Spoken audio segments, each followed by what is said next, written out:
Então, no Salmo 107, versículo 28, então clamaram ao Senhor na sua tribulação, e ele livrou das suas angústias. Então, o que é que a gente pode perguntar aqui? Pô, meu Deus, no tempo de Davi, muito antes do Senhor Jesus Cristo, havia o quê? Maremoto de problema, angústia. A Bíblia diz aqui que o reino de Davi estava passando por muitas dificuldades. Então, não é novidade, em 2022, a humanidade está passando muitas dificuldades também. Então, não é culpa dos políticos, não é culpa também, talvez mesmo, da sua própria vida. É porque o círculo da vida da humanidade é esse. É o momento de dificuldade que a humanidade está passando, mas ela não parou para pensar, ela não avaliou que as dificuldades faz parte da vida humana. Mas nós temos um Deus aqui, ao qual socorreu Davi, e ele está presente hoje aqui para socorrer a todos nós, porque nós agora estamos passando dificuldade.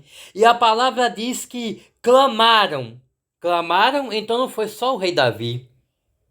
Foi o rei Davi e mais o reinado.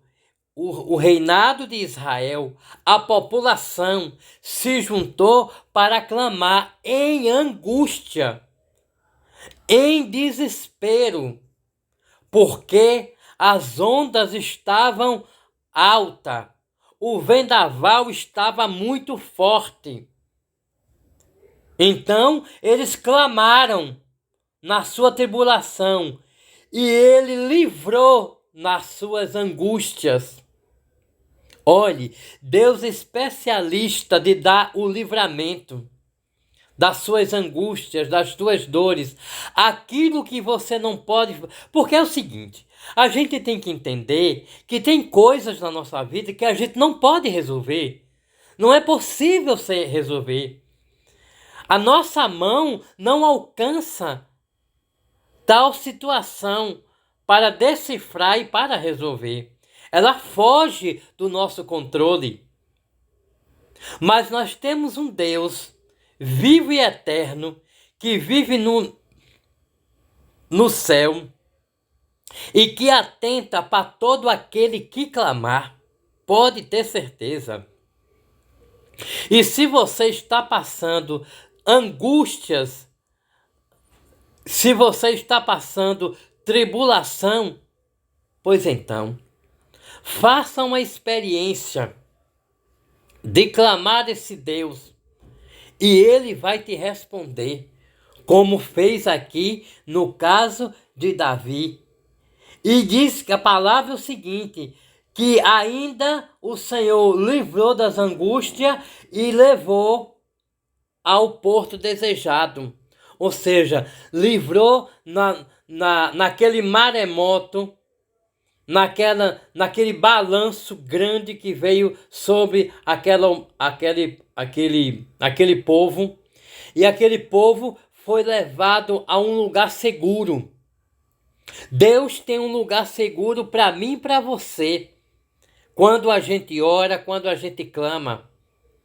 E ele mostra o caminho, ele é a bússola. Ele é a bússola aonde ele dá o resultado. Ele é aonde ele coloca o nosso barco em segurança. Olhe, o apóstolo Paulo foi na ilha de Malta e antes de chegar lá, o barco afundou. O barco afundou. E Paulo disse, na voz da profecia, nem um fio de cabelo de ninguém que está nesse barco vai se perder.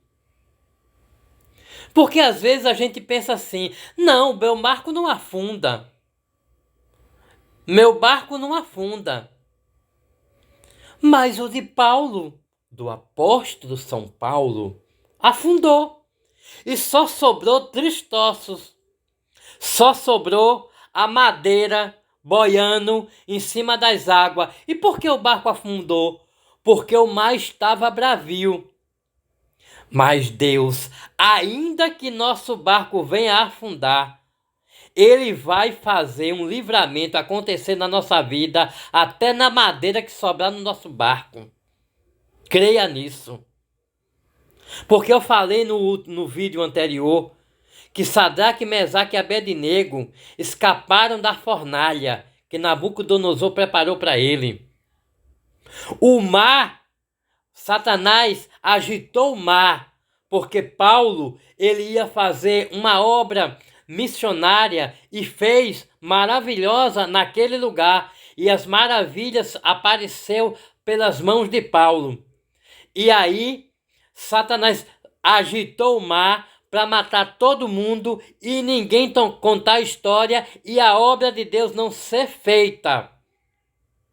E é por isso que o diabo ele está agitando o mar da vida da humanidade, para a humanidade perder a crença em Deus, em Jeová, perder a crença. Mas nós fomos escolhidos, ungidos, batizados, ainda que nós estejamos afastado, mas na condição de filho pródigo a gente volta, se humilha aos pés do Senhor Deus e nós refaz a aliança e Deus monta tudo direitinho na nossa vida e bota para andar. É isso que acontece.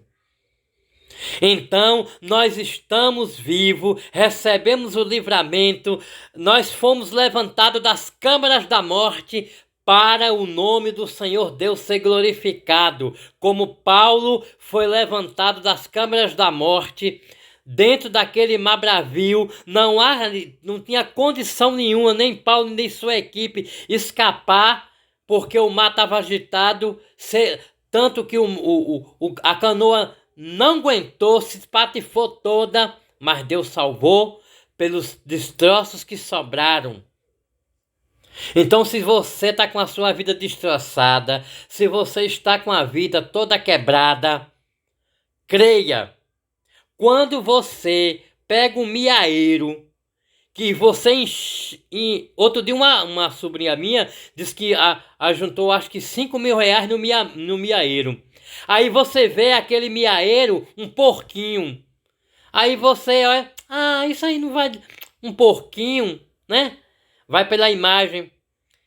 Mas você sabe, você botou lá 5 mil reais, que foi o caso.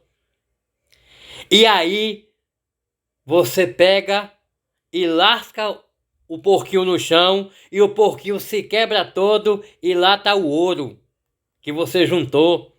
Então, se você está destroçada, se o mar da vida quebrou sua vida, mas ainda tem o ouro aí dentro, que a sua alma vale ouro, muito mais que ouro.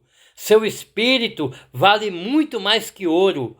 O seu espírito e sua alma vale o sangue de um inocente, o filho do Deus vivo. Sabe por que Deus tem corrido atrás de você e de mim? Sabe por que Deus tem lutado pelas nossas vidas? Porque Ele comprou pelo sangue do seu Filho nossas almas, que foi vendida por Adão e Eva a Satanás, e Ele resgatou pelo seu sangue do seu Filho inocente, o primogênito, o unigênito de Deus, o Senhor Jesus Cristo. Então sua vida tem um grande valor, inestimável, que nem o ouro da prata de toda a terra pode comprar. Nós estamos passando dificuldade, todos nós estamos passando dificuldade. Mas isso é cumprimento de profecia. Nós sabemos quem é cristão e quem não é, que tudo isso que está acontecendo, ninguém está passando por isso enganado, não. Porque Deus avisou, e avisou com antecedência, para a gente se preparar, porque a terra ia ser estremecida. Mas a nossa vida, você que está me vendo aí, a nossa vida, a minha vida, a nossa família, a vida dos nossos vizinhos, nós coloquemos na mão de Deus, porque Deus é protetor. A sombra do